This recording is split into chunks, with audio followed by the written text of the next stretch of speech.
नमस्कार. रुचकर मेजवानी अर्चनामध्ये तुम्हा सगळ्यांचं स्वागत आहे. गणपती बाप्पा जवळ आलेले आहेत आणि त्यासाठी आपल्याला वेगवेगळे मोदक आणि बर्फी हा प्रसाद लागतो. पण आपल्याला तेच खाऊन कंटाळा येतो. पण म्हटलं आज तुम्हाला काहीतरी वेगळं दाखवूया, म्हणजे बाप्पांनाही वेगळा प्रसाद होईल. तर आज मी तुम्हाला दाखवते गुलकंद काजू कतली. आपण गॅस सुरू करूया. आपण इथे घेतोय अर्धी वाटी साखर आणि ह्याच्या अर्ध पाणी घेणार आहोत आपण. आता साखर आणि पाणी याचा एकतारी पाक करायचा आहे. त्यासाठी वाट बघायची आहे.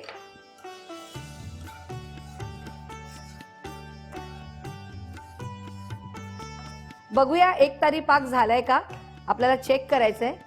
जेव्हा शेवटचा ड्रॉप खाली पडतो तेव्हा तार येणार आहे. हे बघा, एकतारी पाक झालेला आहे. आता आपण इथे घेतलंय 1 वाटी काजूची पावडर. आपण ही कशी करायची आधी आपण ही घालूया, मग सांगते मी तुम्हाला. मिक्स करायचंय.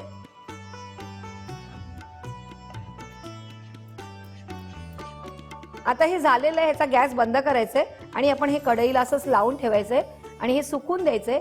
हे सुकल्यावर ह्याचा गोळा होतो. मी तुम्हाला म्हटलं की आपण काजूची पावडर घेतली, तर आपण काय घेतले, काजू घेतले आणि ते मिक्सर चटणीचं जे भांडं आहे त्याच्यामध्ये घ्यायचंय काजू, आणि ब्लेड दिसायला पाहिजे, आणि ऑन ऑफ करून मग गव्हाच्या चाळणीने आपण ते चाळून घ्यायचंय.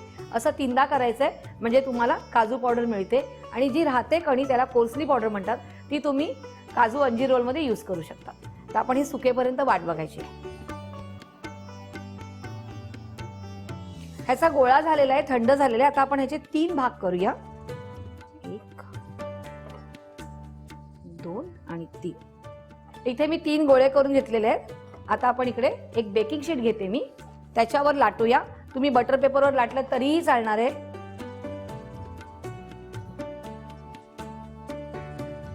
आता ह्याच्यावर आपल्याला हे जे गुलकंद घेतलेलं आहे मी ते लावायचं, थोडंसं स्प्रेड करायचंय. चमचा घेतला तर त्याला चिकटणार आहे ते, तर हाताने स्प्रेड करून घ्या, म्हणजे सगळीकडे लागेल. ते वाटतंय ना काहीतरी वेगळं. आता आपण दुसरा गोळा घ्यायचंय आणि थोडं इकडनं असं फोल्ड करून घेऊया आपण. पुन्हा लाटायचं थोडंसं. आता पुन्हा गुलकंद छानपैकी पसरून घ्यायचंय आणि हे थोडा वेळ उचलून बाजूला ठेवूया आणि हा गोळा लाटून घेऊया. आता ही जी पोळी आहे ती ह्याच्यावरती टाकायची, छान असं लावून घ्यायचंय आणि पसरायची.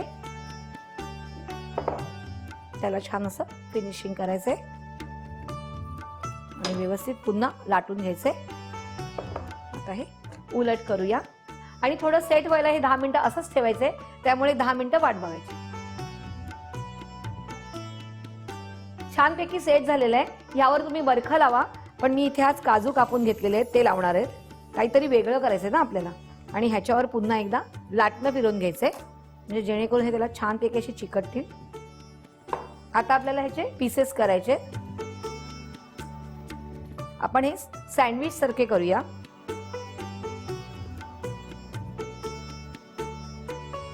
अशा प्रकारे आपण सगळे छानपैकी कापून घेऊया.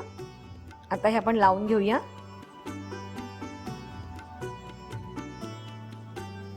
गुलकंद काजू कतली तयार आहे.